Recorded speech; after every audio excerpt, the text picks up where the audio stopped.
আজকের গল্প ধন্যবাদ তোমাকে। গল্পের নায়ক হলো অর্ণব এবং নায়িকা নিহারিকা। আজ এদেরই একে অপরকে মনে মনে ধন্যবাদ দেওয়ার একটা কাহিনী আপনাদেরকে বলতে চাই। আগে একটি ধন্যবাদ তোমাকে কবিতার মাধ্যমে গল্পের হয়তো ট্রেলারটা আপনারা বুঝতে পেরেছেন। আজকে সেটিকেই সবিস্তারে বলার জন্য শুরু করছি গল্প ধন্যবাদ তোমাকে। এখানে নায়ক অর্ণব, সে একটা সাদামাটা ছেলে, তার মন খুবই ভালো, সকলের সাথে মিশুকে। নায়িকা নিহারিকা, নিহারিকা সেও খুব মিষ্টি একটি মেয়ে, সকলের সঙ্গে তার ভীষণ ভালো বন্ধুত্ব, কারণ সেও এই অর্ণবের মতনই খুব সাদামাটা মনের এবং মিশুকে স্বভাবেরই একটি মেয়ে। একে অপরের বাড়ির কাছাকাছি বাড়ি হলেও কেউ কাউকে কখনো দেখেনি, কারণ অর্ণবের বাবা ট্রান্সফারেবল জব থাকার জন্য বারে বারে তাকে পরিবার নিয়ে এখানে ওখানে থাকতে হয়েছে। তাই তারা নিজের বসত বাড়িতে এসে কখনোই সেভাবে থাকতে পারেনি, তাই জন্য নিজের বাড়িতে কখনোই তার থাকা হয়নি।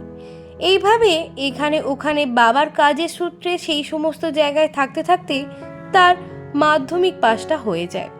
কিন্তু এই যে সে তার সায়েন্স নিয়ে পড়ার খুব ইচ্ছা, এইবার তার বাবার একটি জায়গায় কাজের পোস্টিং স্থিত হয়েছে। তাছাড়াও তার বাবা ঠিক করেছে এভাবে ছেলের কেরিয়ার তৈরি হবে না, ছেলের কেরিয়ারকে তৈরি করতে গেলে তাকে এক জায়গায় একইভাবে পড়াতে হবে। সেই জন্যই সে এবার নিজের বসতবাটির কাছে গিয়েই থাকবে এবং সেখানে একটি নামকরা কলেজে ছেলেকে ভর্তি করে দেবে। সেখানেই সে তার বাকি পড়াশোনাগুলো কমপ্লিট করবে। তার যদি ট্রান্সফার জব হয়েও থাকে, তার জন্য তার ছেলেকে এখানে ওখানে আর থাকতে হবে না, এটাই ঠিক করে বাবা। এইভাবে অর্ণবের বাবার সিদ্ধান্ত অনুযায়ী অর্ণব এবং তার মা চলে আসে সেইখানে। সেখানে এসে কিছুদিন থাকতে শুরু করে। এদিকে নিহারিকা ওই জায়গায় প্রথম থেকেই থাকতো, কিন্তু কখনো সে অর্ণবকে দেখেনি। পাড়ায় কোনো ছেলে থাকলেও সেভাবে কি আর দেখা সাক্ষাৎ হয়? দেখা তখনই হয় যখন হয়তো ভগবান চান। তাই একদিন ভগবানের ইচ্ছাতেই দেখা হয়ে যায় নায়ক এবং নায়িকার। লাভ এট ফার্স্ট সাইটের মতো কিছু ব্যাপার হয়নি। সে সময় আর পাঁচটা সাধারণ মানুষের মতনই একে অপরকে দেখেছিল, ছিল না কোনো মনে রাখার মতো কিছু ঘটনা। কিন্তু তার মনে হয় যে এই ছেলেটা হয়তো পাড়াতে নতুন এসছে। তখন সে তার বাড়িতে মাকে জিজ্ঞেস করে। বাড়িতে মা বলে যে হ্যাঁ সত্যিই তো তাই, ওরা নতুনই এসছে পাড়াতে, আগে ছিল না। আগে ওদের বাড়ি থাকলেও ওরা এখানে ওখানে ঘুরে কাটিয়েছে, যেহেতু ওর বাবার ট্রান্সফারেবল জব। এখন এখানেই কলেজে পড়বে বলে, এখানেই সেটেল হবে বলে তাই সবাই মিলে চলে এসেছে। পাড়ার একটি পুজো অনুষ্ঠানে ওই বাড়িতে নিমন্ত্রণ থাকে, অর্থাৎ এতদিন বাদে অর্ণবের মা এই পাড়ায় এই বাড়িতে থাকার পর একটি সত্যনারায়ণ পুজোর অনুষ্ঠান করেন এবং পাড়ার সকলকেই নিমন্ত্রণ করেন। সেখানে অর্ণবের বাড়িতেই প্রথম যায় নিহারিকা এবং তার মা পুজো দেখতে। সেখানে গিয়ে অর্ণবকে সামনাসামনি দেখা, রাস্তায় সেভাবে দেখা হলেও সেভাবে পরিচয় হয়নি। কিন্তু অর্ণবের বাড়ি গিয়ে জানতে পারে যে অর্ণব কোন কলেজে পড়ে, কী নিয়ে পড়ে, বিভিন্ন রকম কথা। তাই কথায় এভাবে টুকটাক আগাতে থাকে এবং নিহারিকার মা এবং অর্ণবের মাও নানা রকম আলাপচারিতার মাধ্যমে গল্প বেশ জমে যায়। একে অপরের সঙ্গে ভালোই সখ্যতা তৈরি হয়। তারপর থেকেই নিহারিকার মা এবং অর্ণবের মায়ের মধ্যে বেশ সুন্দর সম্পর্ক, আসা যাওয়া থাকে, খোঁজ খবর নেওয়া থাকে, অনেক সময় খাবার দাবার বিনিময়ও হয়ে থাকে। বলা যায় দুটি বাড়ির মধ্যে যোগাযোগ বেশ ভালোই হয়ে যায়। তখনই অর্ণব জানতে পারে যে নিহারিকা খুব সুন্দর ক্রিয়েটিভ কাজ করে, আঁকা ঝোঁকা হাতের কাজে তার ভীষণ দক্ষতা। যদিও সে ছোটবেলা থেকে কখনোই আঁকা শেখেনি, এটা অবশ্য তার ভীষণ আফসোস। ছোটবেলায় একবার যখন সে স্কুলে নার্সারিতে পড়তো, পরীক্ষার খাতার লাস্টের পাতায় সে সুন্দর একটা ছবি এঁকে দেয় এবং সেই জন্য গার্জিয়ান কল করে তার ম্যাডাম তাকে বলে আপনার মেয়েকে এবার আঁকা ছাড়ান, না হলে এই এত আঁকার ভূতটা মাথায় চেপে বসবে যে পড়াশোনাই হবে না। হয়তো টিচারের এই সাজেশনের ভিত্তিতেই তার আঁকা শেখা আর জীবনে হয়ে ওঠে না। তার মা বাবাও তখন তাকে আর কোনোদিনও আঁকাতে ভর্তি করে না। আঁকা শেখা তার জীবনে অধরা হয়েই থেকে যায়। তবে ছোট থেকে তার ওই ব্যাপারটিতে যেহেতু ন্যাক থাকতো, তাই নিজে নিজে চেষ্টা করে অনেক ছবি আঁকতো। কখনো বা ড্রেসের ছবি, কখনো বা সুন্দর মানুষের মুখের ছবি। এই রকম ভাবে কখনো স্কিল না থাকলেও নিজের চেষ্টায় সে অনেকটাই আঁকাঝোঁকা করত এবং কোথাও গেলে সেখানে কোনো আঁকা থাকলে সেই দিকেই তার দৃষ্টি আকর্ষণ করত বেশি। এছাড়াও হাতের কাজের কোনো জিনিস দেখলে বাড়িতে এসে সেটাকে বানানোর প্রবণতাও ছিল বেশি। দেখবেন এই ধরনের মানুষকে দেখলেই বোঝা যায় যে তাদের আঁকা কিংবা হাতের কাজের ইচ্ছা আছে। এটা আলাদা করে আর বলতে হয় না। নিহারিকাও ছিল এরকম স্বভাবেরই একটি মেয়ে। আর অর্ণব সেটা বুঝতে পারে যে নিহারিকা খুবই সুন্দর হাতের কাজ করে। বাড়িতে নানা রকম ছবিকে বাঁধাই করে দেয়ালে সযত্নে টাঙিয়ে রেখেছে। সত্যি আঁকাগুলো খুবই সুন্দর। কে বলবে মেয়েটা কখনো আঁকাই শেখেনি?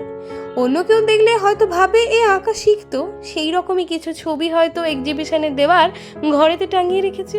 কিন্তু না, আসলে নিহারিকা কখনোই আঁকা শেখেনি। অর্ণব সত্যি বড্ড মোহিত হয়ে যায় নিহারিকার এই গুণের কথা ভেবে। নিহারিকাকে সে জিজ্ঞেস করে যে তুমি কেন আঁকা শেখোনি?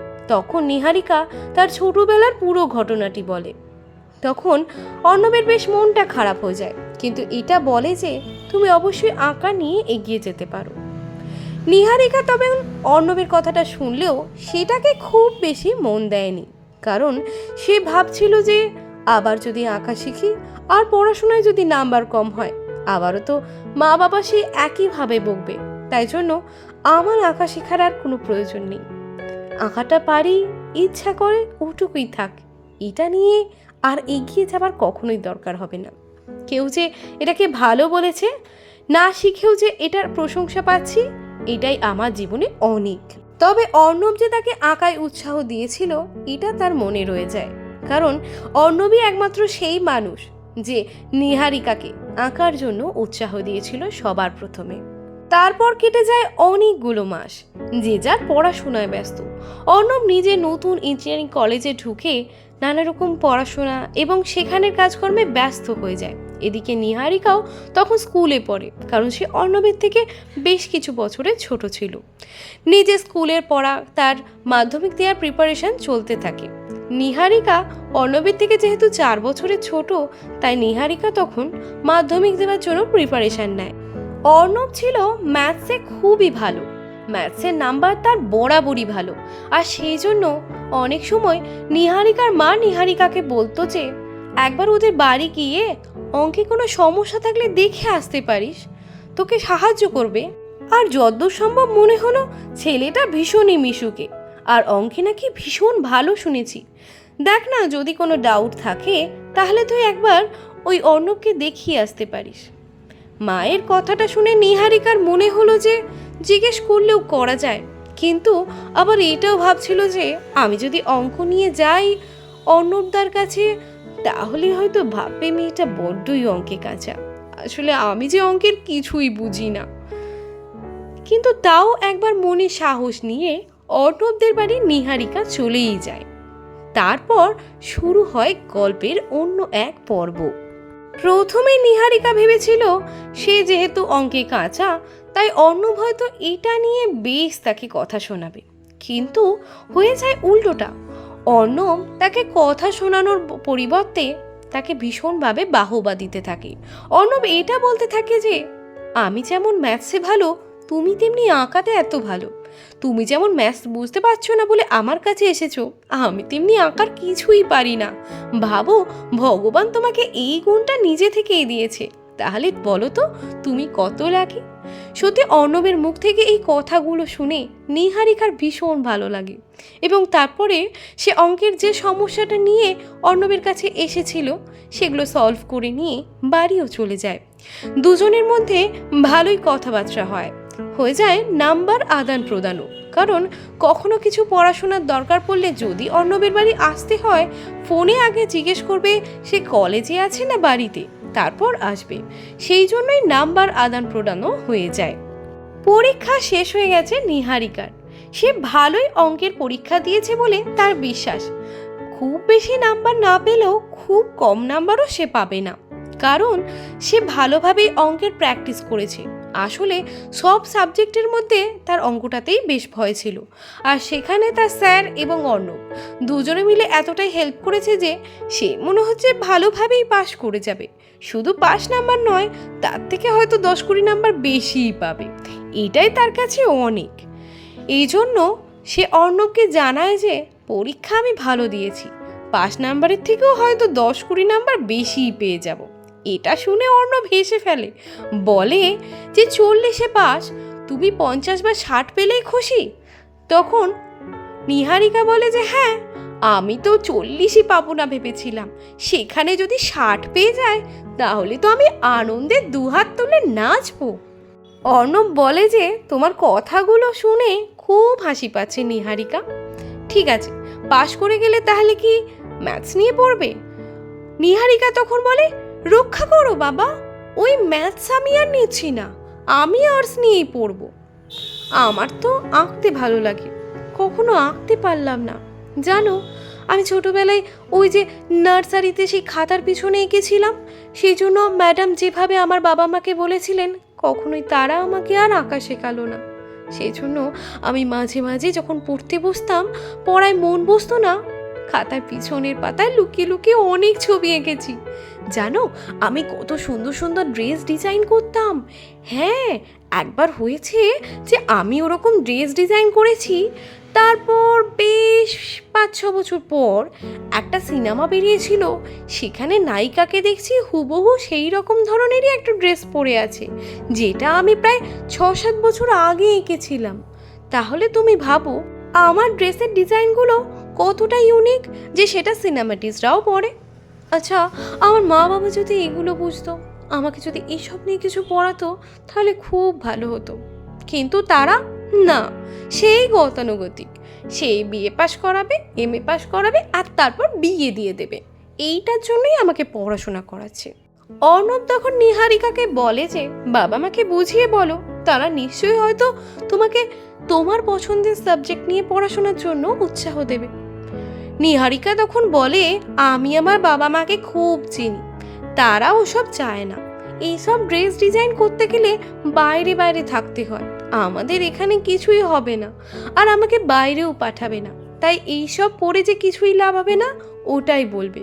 তাই আমি আর আমার স্বপ্ন আর আমার ইচ্ছার কথা কাউকে বলি না। দেখো, জীবনে তো সব স্বপ্ন পূরণ হয় না, আর সব ইচ্ছাও পূরণ হয় না।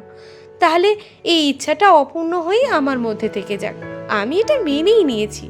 তাও ভালো যে আমার এরকম ছবিগুলো আমার মনকে খুশি করে, এটাতেই আমি খুশি হয়ে যাই। তখন অর্ণব নিহারিকাকে বলে তবে তোমার ভবিষ্যতে এই আঁকা নিয়ে এগিয়ে যাওয়া উচিত, অন্তত কোথাও আঁকা শেখো, তাহলে ভালো লাগবে। তুমি তো এখন নিশ্চয়ই আর পরীক্ষার পেছনে শেষ পাতাতে আর ছবি আঁকবে না, এখন তো বড় হয়ে গেছো। তুমি নিশ্চয়ই ওটাকে ওইভাবে রেখেই পড়াশোনাটাকে পড়াশোনার জায়গায় রেখে এগিয়ে যাবে, সেইটা অন্তত মা বাবাকে বোঝাও, আর আবার নতুন করে আঁকা শেখো। তখন নিহারিকা অর্ণবকে বলে না না, আমি আর বলবো না, আমারও বেশ অভিমান আছে, মা বাবা শেখালো না, আমিও আর তাদেরকে এই নিয়ে বিব্রত করব না। যদি ভাগ্যে থাকে পরে নিশ্চয়ই শেখা হবে। অর্ণবদা, আমি যদি ছেলে হতাম আমার বাবা মা কিন্তু এইরকম করতো না, নিশ্চয় তারা দূরে আমাকে ড্রেস ডিজাইনিং নিয়ে পড়ানোর জন্য অনেক উৎসাহ দিত। কিন্তু যেহেতু আমি মেয়ে হয়ে জন্মেছি, তাই আঁকাও শিখতে দেয়নি, আর এই ড্রেস ডিজাইন ব্যাপারটা নিয়েও এগোতে দেয়নি। তবে এসব না শেখালেও এসব নিয়ে আমি থাকতে বড় ভালোবাসি, না হয় নিজের মনে মনেই আঁকবো। অর্ণবের এই কথাটা শুনে মনটা বড্ড নরম হয়ে যায়। বলে যে ভগবান মাথার ওপর আছেন, তুমি এত করে চাইছো, নিশ্চয়ই তিনি একদিন তোমার প্রার্থনায় সাড়া দেবেনই, ভরসা রাখো। হয়তো কিছু মিরাক্কেল হলেও হতে পারে, তবে তখন উৎসাহ দেওয়ার জন্য আমাকে পাবে কিনা জানি না। নিহারিকা তখন বলে কেন, তুমি কোথায় চলে যাবে? অর্ণব তখন বলে সেটা জানি না, তুমি তো আর এখন পড়াশোনা করছো না, যদি ভবিষ্যতে কখনো এইসব নিয়ে পড়াশোনা করো, তখন আমি কোথায় থাকবো কে জানে। নিহারিকা বলে, তুমি কোথাও থাকো বা না থাকো, তুমি আমার মনে সবসময়ই থাকবে, যে আমাকে প্রথম এই আঁকা নিয়ে উৎসাহ দিয়েছিলে। তাই আমি এই কথাটা কখনোই ভুলবো না যে তুমি আমায় প্রথম উৎসাহ দিয়েছিলে। তুমি আমার এই গুণটা নিয়ে প্রথম গর্ব করো। সেই প্রথম মানুষ, কেউ আমাকে এর আগে কখনো এরকম করে বলেনি। তাই তুমি কাছে থাকো বা দূরে থাকো, যেখানেই থাকো না কেন, আমি যখন সাকসেস হব, আমার সব কিছুর মূলে তুমি থাকবে। তুমি আমার হাতের রং তুলি হয়ে থাকবে। অর্ণব তখন এই কথাটা শুনে বেশ হেসে বলে, বাবা, তুমি তো দেখছি ভালো কথাও বলতে পারো, হাতের রং তুলি হয়ে থেকে যাব, এরকম আবার হয় নাকি? তখন নিহারিকা বলে, কেন নয়? আমি যেমন রং তুলি ভালোবাসি, তেমনি তুমি আমার এই আঁকার গুণটাকে ভালোবাসো। তার মানে তো আমি তোমাকে এবং আমার রং তুলিকে দুটোকেই ভালোবাসি, তাই না? অর্ণব তখন নিহারিকাকে বলে, আচ্ছা নিহারিকা, তুমি মাত্র কি বললে বুঝতে পারলে? কি বললাম অর্ণবদা? তুমি বললে আমাকে ভালোবাসো। নিহারিকা তখন বলি, এই রে, আমি ওটা মিন করতে চাইনি অর্ণবদা। আমি আসলে বলেছি যে তুমি আমাকে উৎসাহ দাও, তাই তোমাকেও যেমন আমি ভালোবাসি, আমার রং তুলিকেও সেরকমই ভালোবাসি।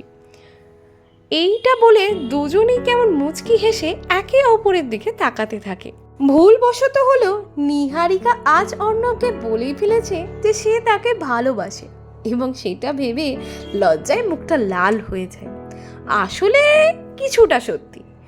অর্ণবের কাছে ম্যাথসের সলিউশন করতে এসেই অর্ণবের দিকে হাঁ করে তাকিয়ে থাকতো নিহারিকা। অঙ্ক যেমন বুঝতো, তার সাথে সাথে অঙ্ক যে শেখাচ্ছে তার দিকে তাকিয়ে থাকতো, বেশ ভালো লাগতো। আর সেটা অর্ণব বুঝতে পারলো, সে ব্যাপারটাকে অতটা সিরিয়াসলি নেয়নি। কিন্তু আজকে কথাটা শোনার পর অর্ণবও কিছুটা লজ্জা পেয়ে যায়। এইভাবেই সেদিন কথোপকথন শেষ হয়। অর্ণব কলেজে পড়ে, তার গার্লফ্রেন্ড বয়ফ্রেন্ড প্রচুর আছে, কিন্তু সেই স্পেশাল গার্লফ্রেন্ড এখনো লাইফে আসেনি। অন্যদিকে নিহারিকাও এখন সিঙ্গেল। স্কুলে পড়ে ঠিকই, কিন্তু অনেকে স্কুল লেভেলেই প্রেমে পড়ে যায়। কিন্তু নিহারিকা এখনো কারোর ওপর প্রেমে না পড়লেও অর্ণবের ওপর যে ক্রাশ খেয়ে গেছে সেটা সে বুঝতে পারে খুব ভালো করেই। অর্ণবের বাড়ি এবং নিহারিকার বাড়ি দুই পরিবারের মধ্যে যেহেতু যাতায়াত আছে, তাই জন্মদিনে একে অপরের বাড়িতে বেশ যাতায়াত হয়। তখন অনেক ছবি তুলেছে, অনেক গল্প করেছে, অনেক হাসি আড্ডা মজা ইয়ার্কি সব কিছুই হয়েছে। দুই পরিবারের মধ্যে যোগাযোগ ভীষণ ভালো। কিন্তু ঘটে যায় একটি আকস্মিক ঘটনা। অর্ণবের বাবা ট্রান্সফারেবল জব ছিল, সেই জন্য ছোটবেলা থেকেই অর্ণবকে এদিক ওদিক ঘুরে বড় হতে হয়েছে, কখনো কোথাও স্থিত হতে পারেনি। আজ তার বাবা ট্রান্সফারেবল জবের জন্য দূরে থাকলেও সে এবং তার মা এখানেই রয়েছে। হঠাৎই সেখান থেকে খবর আসে যে বাবা হঠাৎই গাড়ি অ্যাক্সিডেন্টে মারা গেছে। সেখানে তারা সঙ্গে সঙ্গে ছুটে যায় এবং এই খবরটা এসে যায় নিহারিকার বাড়িতেও। ফোনের মাধ্যমে নানা রকমভাবে তারা যোগাযোগ করতে থাকে, কারণ অর্ণবের বাবা সে সময় দিল্লিতে ছিল। সেখানেই ঘটে যায় এই অ্যাক্সিডেন্টটা, এবং দিল্লিতে একজন বন্ধুর বাড়িতেই সে থাকতো। সেই বন্ধুটি তার ছোটবেলার বন্ধু। ছোটবেলার বন্ধুর বাড়িতে দিল্লিতে সে যখন থাকতো তার কোনো অসুবিধাই ছিল না। এমনকি সেই বন্ধু অর্থাৎ অর্ণবের বাবার বন্ধুর নাম ছিল রঞ্জন কুমার। সেই রঞ্জন কাকুর বাড়িতে অর্ণব অনেকবার ছোটবেলা গিয়েছে, আর সেখানেই তার বাবা থাকতো। পেইং গেস্টের মতো হিসাবে থাকলেও কখনোই তারা অর্ণবের বাবাকে পেইং গেস্ট হিসাবে ভাবেনি, বন্ধুর মতনই ভেবেছে। এই রঞ্জন কাকুর একটি মেয়ে ছিল, তার নাম ছিল রিমা। রিমা ভারী মিষ্টি মেয়ে। যখন ছোটবেলায় এদিক ওদিক জব ছিল, কতবার এই রিমার সঙ্গে সে ছোটবেলায় খেলাও করেছে, তাই রিমাকে সে খুব ভালো করেই চেনে। রিমাও এখন বেশ বড় হয়ে গেছে, সে এখন কলেজে পড়ে। অর্ণবের থেকে সে 1 বছরের ছোট, কিন্তু সে প্রায় অর্ণবেরই বয়সী। তাই জন্য তাদের মধ্যে গল্প সখ্যতা ছোটবেলা থেকেই ছিল, একে অপরকে খুব ভালোভাবেই তারা চেনে। এদিকে অর্ণবের বাবার শেষকৃত্য দিল্লিতেই সমাপন করা হয়, কারণ প্লেনে করে এত দূর আর নিয়ে আসা হয়নি। ওখানেই দাহকার্য শেষ করার পর ওখানেই শ্রাদ্ধ শান্তির কাজ না করে সেই কাজটি বাড়িতে করা হয়, এবং তারপর সকল কিছু মিটে যাবার পর মনের ওপর দিয়ে এত ঝড় ঝাপটা যাওয়ার জন্য অর্ণব অনেকটাই নিস্তেজ হয়ে পড়ে। সে ভাবতেই পারে না বাবা ছাড়া এবার কি করে সে থাকবে, কিন্তু সে এটাও ভাবে সে মাকে এটুকুও অভাব বুঝতে দেবে না, সব সময় মায়ের সাথে সাথে থাকবে। আজ তার মায়ের তাকে খুব প্রয়োজন, তাই তার মায়ের সমস্ত ইচ্ছা, সমস্ত খুশি হাসি সব কিছুর দায়িত্ব নেবে অর্ণব। এই বলে সে মাকে নিজের বুকে আঁকড়ে ধরে এবং মাকে বোঝায় যে মা, আমি আছি, আমি তোমাকে একটুও কষ্ট দেব না, তুমি আর ভেঙে পড়ো না। আমি জানি এই সময় এতটাই কষ্ট হচ্ছে যে আমি নিজেই নিজেকে সামলাতে পারছি না, তাই তোমাকে সামলাবো এরকম কোনো সমবেদনাও আমার কাছে নেই। তবে তুমি চিন্তা করো না, তোমার অর্ণব সবসময় তোমার সাথে থাকবে, সারা জীবন তোমাকে সুখী রাখবে, তোমার সমস্ত কথা শুনে চলবে। এইভাবে শোকের দিনের বেশ অনেকগুলো দিনই কেটে যায়। এখন নিহারিকাদের বাড়ি থেকেও তাদের বাড়িতে নিহারিকার মা এসে নানা রকম কথাবার্তা গল্প করতে থাকে। এ সময় পাশে অনেকে থাকলে নিজেকে একা কম মনে হয়, সেই কথাটা বোঝে নিহারিকার মা। সেই জন্য অর্ণবের মায়ের সঙ্গে সে নানা রকম গল্প করতে থাকে, ভালো ভালো কথা বলে অর্ণবের মায়ের মনটা ভালো রাখে। বলে রাখি, অর্ণবের মায়ের নাম সাবিত্রী, তাকে সাবিত্রীদি বলেই ডাকতো নিহারিকার মা। নিহারিকার মায়ের নাম নলিনী। নলিনী সাবিত্রীকে বলল, সাবিত্রীদি তুমি চিন্তা করো না, অর্ণব খুবই ভালো ছেলে, ভালো পড়াশোনা করছে, ও একদিন নিশ্চয়ই ভালো চাকরি করবে, দেখবে ও তোমাকে খুব আদর যত্নে ভরিয়ে রাখবে, আর তারপর ছেলের বিয়ে দেবে, বৌমা আসবে, তোমার আর কখনোই খারাপ লাগবে না। জানি স্বামী চলে যাওয়ার এই অভাবটা কোনোদিনই মোছানো যাবে না, তবে আস্তে আস্তে দেখবে সময় মানুষের মনকে শক্ত করে দেয়, সময়ে যত যাবে তুমি আস্তে আস্তে ঠিক সব সহ্য করে ফেলবে। এদিকে 2-3 মাস কেটে গেছে, অর্ণব এখন অনেকটা ঠিকঠাক হয়েছে। তারপর আরও প্রায় 3-4 মাস পর দেখা যায় যে অর্ণব আবারও কলেজে যাচ্ছে, নর্মালভাবেই আছে। নিহারিকার সঙ্গে তার ফোনে যোগাযোগ হয়। নিহারিকা যখন এখন আর অঙ্ক নিয়ে পড়ে না, সেই জন্য খুব একটা ম্যাথসের সলিউশন দেখতে সে আর অর্ণবের বাড়ি আসতে পারে না। তবে তার ইচ্ছা করে যে যদি আমি ম্যাথস নিতাম তাহলে আরেকবার ম্যাথসের সলিউশন করার নাম করে অর্ণবের বাড়ি গিয়ে অর্ণবকে অনেকক্ষণ ধরে দেখতে পারতাম, কিন্তু সেটা তো আর এখন হবে না। তবে নিহারিকা এটাও ভাবে যে যেহেতু সে ইঞ্জিনিয়ারিং নিয়ে পড়েনি, তাই জন্য কলেজে যখন পড়বে তখনও তার অর্ণবের সঙ্গে দেখা হবে না, কিন্তু রাস্তাঘাটে বা কোথাও নিশ্চয়ই দেখা হবে। আসলে অর্ণবের সঙ্গে দেখা করতে খুব ইচ্ছা করে নিহারিকার, কিন্তু সেই কথাটা বলতেই পারে না, আর কি করেই বা বলবে। কিছুদিন আগেই ছেলেটার উপর দিয়ে যেভাবে মানসিক আঘাত গেল, সেখানে তাকে এসব কিছু না বলাই ভালো। এই ভেবে নিহারিকার মনে যাই আসুক না কেন, অর্ণবকে আর তার বলা হয় না।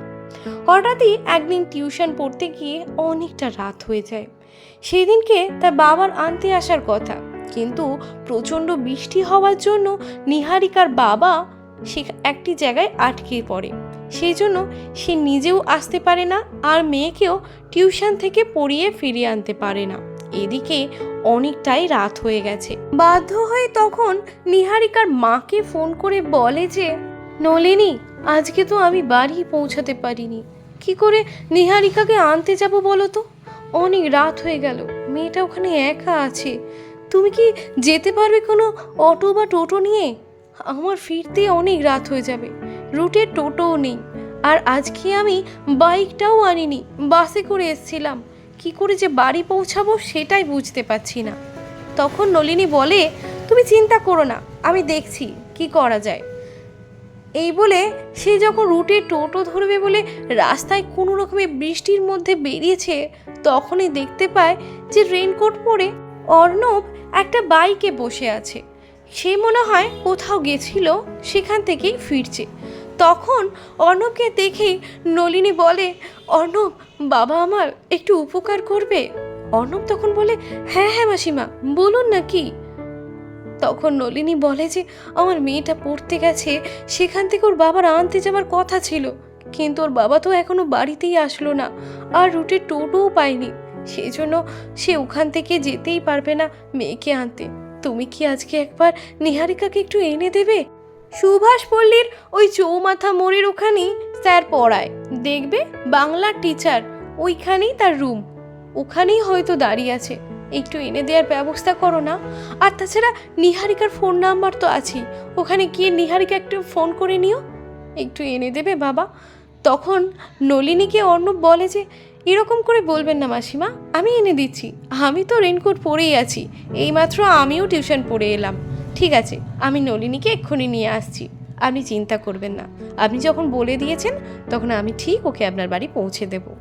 এই বলে অর্ণব নিহারিকাকে আনতে চলে যায়। এদিকে নিহারিকাও অনেকক্ষণ ধরে অপেক্ষা করছে, ভীষণ খিদে পেয়ে গেছে, কারণ সে একটা টিউশন পড়ে তারপর এখানে আসে, আজকে মাঝখানে টিফিনটাও ভালো মতো খাওয়া হয়নি, সেই জন্য এত রাত হয়ে যাওয়ায় তার যেমন খিদেও পারছে, তেমনি সে বুঝতেও পারছে না বাড়িতে আদৌ আজকে পৌঁছাতে পারবে কিনা।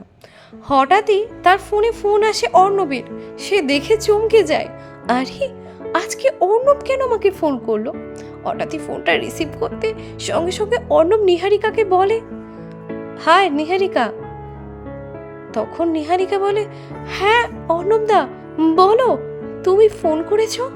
আরে অর্ণব তখন বলে যে আরে আমি বাইরে দাঁড়িয়ে আছি, তুমি এসো, তোমার মা বললো তোমাকে আজকে নিয়ে যেতে, সেই জন্য তোমাকে নিয়ে যাব বলি আমি বাইরে বাইকে ওয়েট করছি, তুমি এই মোড়টাতে এসো। আমি তো এই গলির কোন বাড়িটা বুঝতে পারছি না, তুমি মোড়টাতে এসো, আমি এখান থেকে তোমায় তুলে নিচ্ছি। তখন ছাতা নিয়ে আস্তে আস্তে নিহারিকা এগিয়ে যায়, আর তারপরে দুপা এগোতেই দেখে যে বাইক নিয়ে অর্ণব রেডি। নিহারিকার মনে মনে আনন্দ তো আর ধরে না, সে কোনোদিনও ভাবতে পারেনি তার জীবনে না চাইতে এরকম একটা সুযোগ আসবে অর্ণবের বাইকে চাপার। সে অর্ণবের বাইকে চাপতে পারবে, অর্ণবকে ধরে এইভাবে সে বাড়ি যেতে পারবে, একদম ব্যাপারটা ফিল্মি হয়ে যাচ্ছে না? সত্যি নিহারিকা মনে মনে যে কতটা খুশি হয়েছিল সেটা বলে বোঝানো যাবে না। আপনারা নিশ্চয়ই নিহারিকার হাবভাব ধরেই বুঝতে পারছেন সে এখন মনের মধ্যে লাড্ডু ফোটাচ্ছে। অর্ণবের বাইকে চেপে বসে নিহারিকা। এরপর খানিকটা যাওয়ার পর নিহারিকা অর্ণবকে বলে যে অর্ণবদা, আমার না বড্ড খিদে পেয়েছে, জানো আজকে সন্ধেবেলা কিছুই খাওয়া হয়নি, সেই 5টার পরে তারপর আবার এই 7টার পড়াটা করে এইবার বাড়ি ফিরছি, কোথাও কিছু খাবারের দোকানে দাঁড়াবে? আমার না পেটটা ডাকছে, আমি তো ভাবছিলাম এই কিছু খাবার খেতে খেতে আজকে বাড়ি যাব, কিন্তু এইভাবে বৃষ্টি হবে, এইভাবে বাবা আসবে না, এগুলো ভাবতেই পারিনি। তখন অর্ণব এটা শুনে বলে যে তুমি তো এমনিই ভিজে গেছো, চলো এখন বাড়ি গিয়ে না হয় খাবার খাবে। কিন্তু আসলে নিহারিকা চাইছিল অর্ণবের সাথে একটু বেশিক্ষণ সময় কাটাতে, সেজন্য সে বলে তুমি কোথাও একটা তো দাঁড়াও, আমি সেখানে ছোট কিছু একটা খেয়ে নিয়েই তারপর যাচ্ছি। অর্ণব তখন একটা চিপস, কেক ইত্যাদি বিক্রি হয় সেই রকম একটা দোকানের সামনে দাঁড়ালো। বৃষ্টির মধ্যে নিহারিকা একদমই ভিজে গেছে, ব্যাগটাও প্রায় ভিজে গেছে, কারণ রেনকোট অর্ণবের গায়ে ছিল, নিহারিকার গায়ে নয়, আর ছাতা নিয়ে সেইভাবে বাইকে চাপা যায় না, সেই জন্য ছাতা দিয়ে আড়াল করলেও ঝাপটায় অনেকটাই প্রায় ভিজে গেছে নিহারিকা, তাও হয়তো সামান্য একটু অবশিষ্ট ছিল। দোকানে গিয়ে বলে, কাকু একটা কেকের প্যাকেট দিন, কিংবা কোনো বিস্কুটের প্যাকেট, পেট ভরার মতো। তখন দোকানদার একটা ছোট ব্রিটানিয়া কেকের প্যাকেট হাতে ধরিয়ে দেয়, তারপর সেই কেকের প্যাকেটটা থেকে গপ গপ করে তাড়াতাড়ি কেকগুলো খায়। সত্যি নিহারিকাকে দেখে মনেই হচ্ছিল তার ভীষণ খিদে পেয়েছে, খিদে পেলেই মানুষ হয়তো এইভাবে খাবার খায়। অর্ণব সেটা দেখে ভাবলো সত্যি মেয়েটার কত খিদে পেয়েছিল, আর আমি বলছিলাম বাড়ি চলো। তারপর অর্ণব তার ব্যাগটা হাতে দিয়ে বলে, ব্যাগে কি জলের বোতল আছে? তাহলে বের করে জলটাও খাও, যেভাবে কেক খাচ্ছ গলায় আটকে যাবে। ব্যাগ থেকে জলের বোতলটা বার করে কেকটা খাওয়ার পর জলটা খেয়ে এইবার নিহারিকা বলে, উফ কি শান্তি হলো, ভীষণ খিদে পেয়ে গেছিল। থ্যাংক ইউ অর্ণবদা একটু দাঁড়ানোর জন্য, না হলে এই খিদেতেই হয়তো মরে যেতাম। অর্ণব এটা শুনে হো হো করে হেসে ফেলে যে এইটুকু খিদেতে কেউ মরে যায় না। তারপর আবারও অর্ণবের বাইকে চেপে সে যেতে থাকে। এই সময় তার মনে হয় যেন সেই দেব আর কোয়েলের মতো রিমঝিমে ধারাতে গান শুরু করে দিই, কারণ সে অর্ণবকে সে স্বপ্নে দেখে, কল্পনায় ভাবে যার ওপর ক্রাশ খেয়ে বসে আছে আজ তারই বাইকে চেপেছে। কিন্তু দুঃখের বিষয় এটাই যে মনের কথাটা এখনো বলতে পারেনি। তবে অর্ণব কি কিছুই বোঝে না? সেদিনকে তো কথায় কথায় ভালোবাসি বলে দিয়েছিলাম, সেইটা শুনে যেভাবে লাজুকভাবে তাকিয়েছিল, তাহলে কি কিছুই বুঝতে পারছে না? তারপর আবার নিহারিকা এটাও ভাবে যে ছেলেরা আবার মাথা মোটা হয়, ওদের মাথায় যদি এত বুদ্ধি থাকতো তাহলে ওরা বুঝতে পারতো যে কোন মেয়ে কাকে ভালোবাসে। কিন্তু এই ছেলেদেরকে না বোঝালে তো বুঝতেই পারে না যে তারা কাকে ভালোবাসে। তাই অগত্যা আমাকেই বলতে হবে, এই ভেবে একটা দীর্ঘশ্বাস ফেলে। অর্ণব তখন হঠাৎই নিহারিকাকে বলে, কি হলো, মনে মনে কিছু ভাবছো নাকি এত বড় দীর্ঘশ্বাস ছাড়লে? তখন নিহারিকা অর্ণবকে বলে, হ্যাঁ আসলে ভাবছি অনেক দিনই তো হলো, এখন অব্দি বয়ফ্রেন্ড জোটাতে পারলাম না। নিহারিকার মুখে এই কথাটা শুনে অর্ণব বেশ হকচকিয়ে যায়। অর্ণব বলে, কি বললে, বয়ফ্রেন্ড? হ্যাঁ হ্যাঁ অর্ণবদা, আমার সব বন্ধুদের বয়ফ্রেন্ড আছে, আমারই নেই। আর দেখো, যাকে ভালোবাসি তাকেও তো বলতে পারছি না যে ভালোবাসি, তাহলে কি করে বয়ফ্রেন্ড হবে বলো তো? এই কথাটা শুনে অর্ণব আরো বেশি চমকে যায়, বলে যে নিহারিকাকে, তুমি আবার কাউকে ভালোবাসো নাকি? নিহারিকা বলে, কেন, আমার কি মন নেই?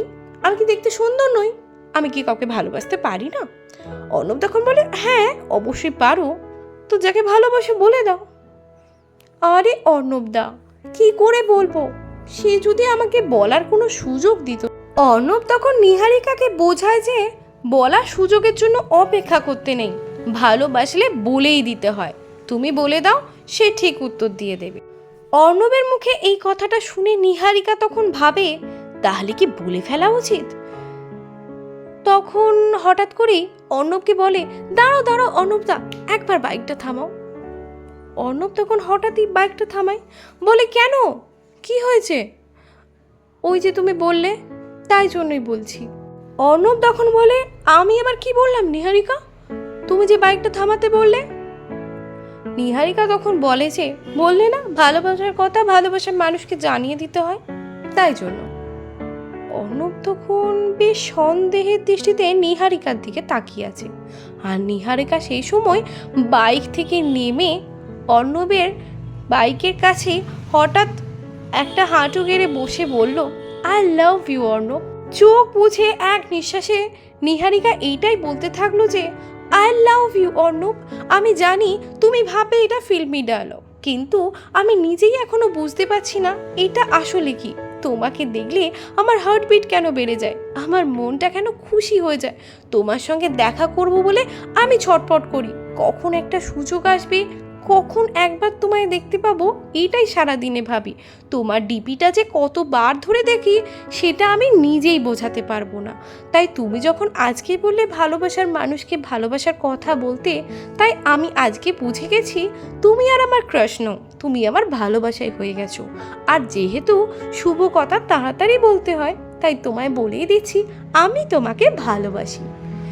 এক নিঃশ্বাসে নিহারিকার এই কথাগুলো শুনে অর্ণব যেন থতমত খেয়ে গেছে।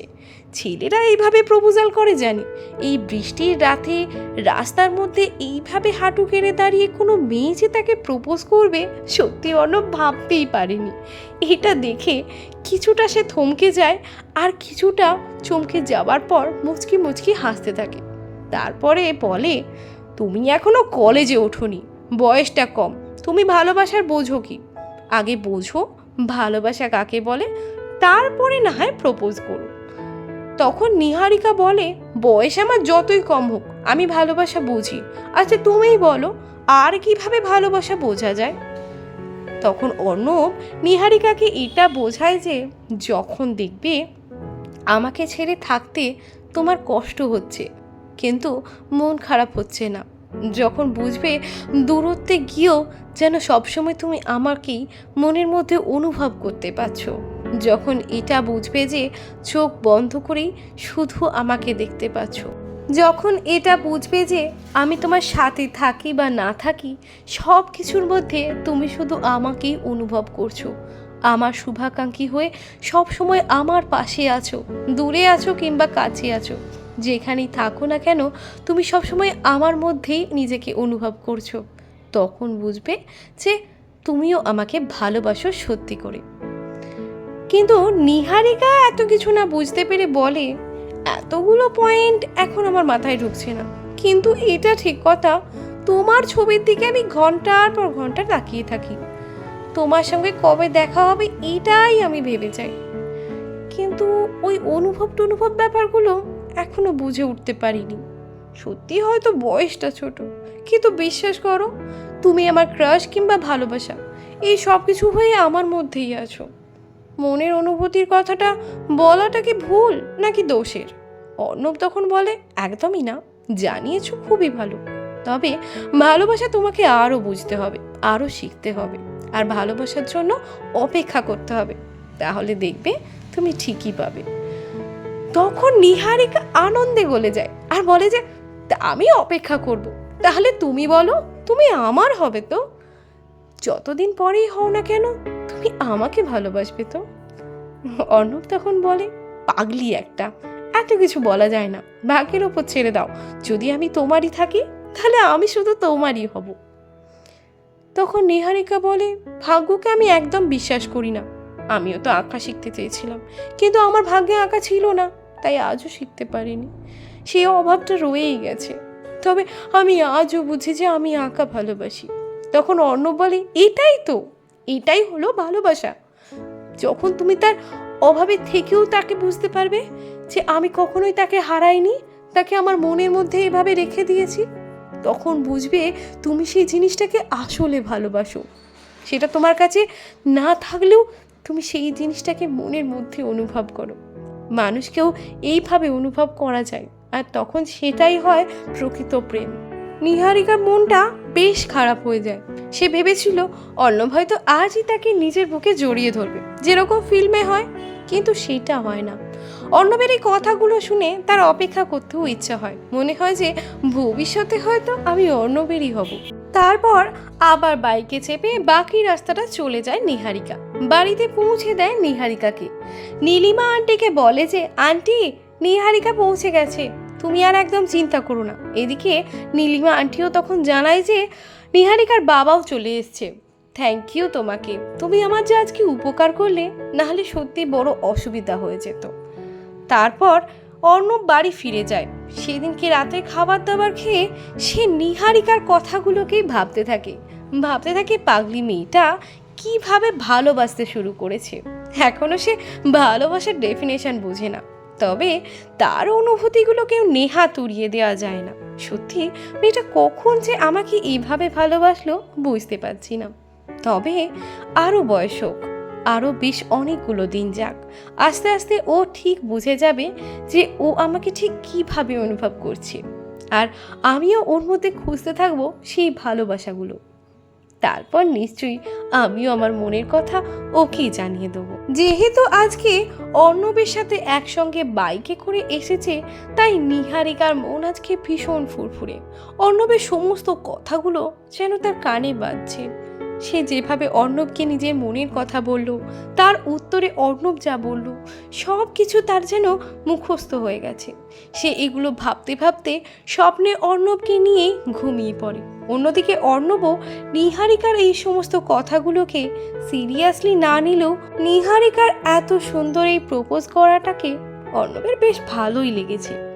সে চায় আরও অনেক বয়স বাড়ুক, তারপরে একদিন ঠিকই সেও নিহারিকারই হয়ে যাবে।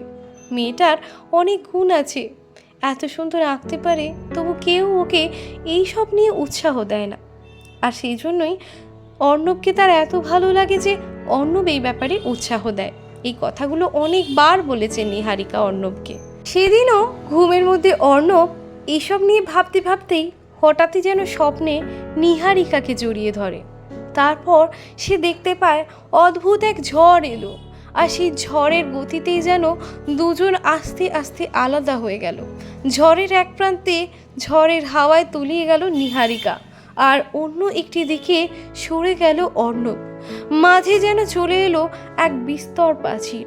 এই স্বপ্নটা হঠাৎ দেখেই অর্ণবের ঘুম ভেঙে যায়।